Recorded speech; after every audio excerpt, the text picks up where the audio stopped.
And I was getting ready for my cross country season, and I got a phone call from Gary Winkler, who was at the University of Illinois. He says, Martin Smith at Oregon is going to call you because he wants you. And I went, you got to be kidding.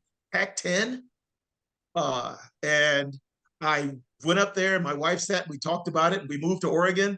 And I was the sprint hurl and jump coach for the men for the Ducks for 3 years. And Martin sat me down and says, Tony, in 2 to 3 years, you're going to be a head coach. You can't stay here forever. And then Portland State popped up, and I was at Portland State for 2 years, and went up there and met Phil Knight, and found out a lot of things about, Phil Knight ran cross country for the Ducks. Phil Knight was a business teacher, professor at Portland State, and he taught there. And actually, the swoosh for the Nike shoe came from one of his business classes when Nike had not gone public yet, and he asked his class to come up with a logo.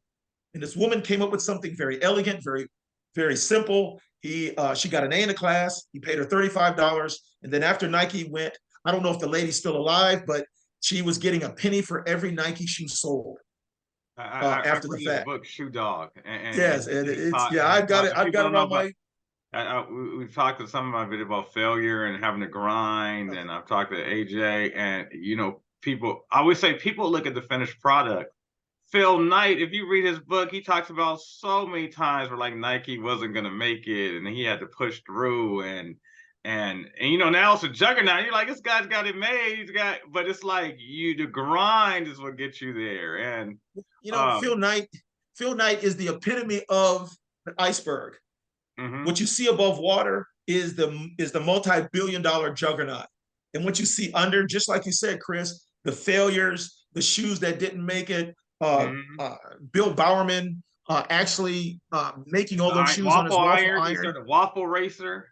Yeah, and doing those things. And I mean, people have told me in the medical profession that his Alzheimer's was probably accelerated by just breathing the fumes of all this burning rubber.